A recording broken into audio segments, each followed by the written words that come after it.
For the second straight year and the 12th time in school history, the Indiana men's soccer team started the season undefeated through 8 matches. The Hoosiers have impressively outscored their opponents 19-2 while amassing their 6-0-2 record, and 10 different players have accounted for the team's first 19 goals. I'm joined today with Josh Eastern of the IDS, who is their beat reporter for men's soccer, and Eddie Cotton, who is the BTN Student U broadcaster for men's soccer. Mason Toy, an IU freshman who's had 3 of those first 19 goals. How has he and the rest of the freshmen for the Hoosier team really come together to start off this young season? Well, they were ranked in the top 3 recruiting class in the entire country, and they were coming in with high expectations, and they've really lived up to those expectations. Like you said, Mason Toy with already 3 goals, he's tied for the team lead. But then you have Griffin Dorsey on the wing. He has been probably one of the most explosive players for this Indiana team, just causing havoc for opposing defenses, getting in behind, running downhill into the box. He's been impressive. And then you also have Trey Muse in goal, who has 6 shutouts on the season. He's been absolutely fantastic for this team, playing well beyond his years. And Coach Todd Yeagley did a great job bringing in this recruiting class, and they've really shown it so far. And then in addition to the freshmen, we have juniors Corey Thompson and Andrew Gutman have been really enjoying some breakout season thus far in 2017. Eddie, can this be attributed to more playing time, changes in playing style, or just progression due to another year of experience? Well, when you talk with Coach and you talk with the players that have made those improvements, it's been straight progression. You look at Andrew Gutman. Last season, he had 40 shots, 1 goal. This season, he has 12 shots and 3 goals.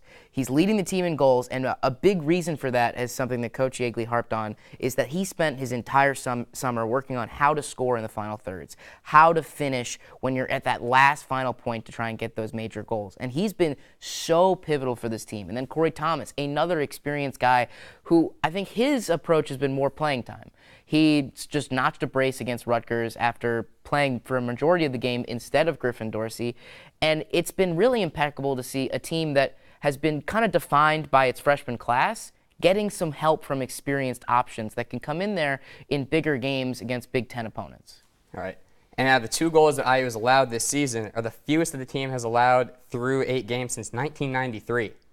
Josh, how comfortable must head coach Todd Yeagley be with his back line play and with the performance of true freshman goalie Trey Muse? I mean, he's just really glad to have that back line. Grant Lillard, the All-American senior, I mean, he just holds down that back line. You have Andrew Gutman, like we talked about, scoring those goals, going up and down those flanks. You have Timmy Mell, who's been scoring goals on free kicks. I mean, he's not just defending well, he's also providing goals for this team, and that's just so instrumental in why this IU team has been so successful. And, I mean, they don't let up goals, but they also just don't let up shots on goals. And I think that's the most impressive thing. That's what Yeagley has been talking about with how impressed he is with his defense. Is he doesn't really look at necessarily those goals that go into the back of the net. It's the shots that they give up. They're just not giving up any shots. And if you don't have any shots, you can't really score goals. Right. And so this Tuesday night, Indiana will face, of course, a huge challenge as the Hoosiers host the #1 ranked Notre Dame Fighting Irish at Bill Armstrong Stadium.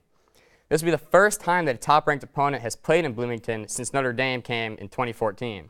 Now, last season, IU traveled to South Bend to play the Notre Dame Fighting Irish, who are also #1 in the country, and the Hoosiers were shut out 4-0, but IU leads the overall series 28-9-3.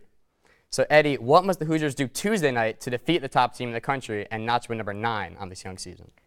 I think the biggest key for Indiana is looking at that number 10 position, looking at how they kind of try to penetrate this Notre Dame defense that is almost just as stout as Indiana's. They've only given up 7 goals in the season, and they've been incredibly strong all year. And you look at all the different facets of this team. The back line is set and strong. The attacking options have been great all year so far.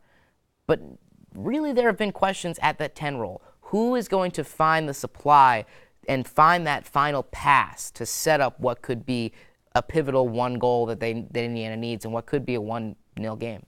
Yeah, and I'm looking at just that attacking presence from Notre Dame because their two starting forwards, John Gallagher and Jeff Farina, have combined for 10 goals already this season. And they're going up against IU, who's only let up 2 goals this season. So that's going to be a really good matchup to kind of see who is the upper hand there. Is Notre Dame going to be kind of pushing it and try to get a goal early and maybe just try to sit back after that? Or is Indiana going to try to push the game and try to score a goal early? There's so many fascinating matchups in this game, but the Notre Dame offense against that Indiana defense is going to be something to watch. There you have it. Tuesday night, the top 2 teams in the nation match up in Bloomington. You won't want to miss this one. We have a big thanks to our guests, Eddie Cotton and Josh Eastern, for joining us on this segment of Cream vs. Crimson. And for our Indiana, I'm Spencer Davis.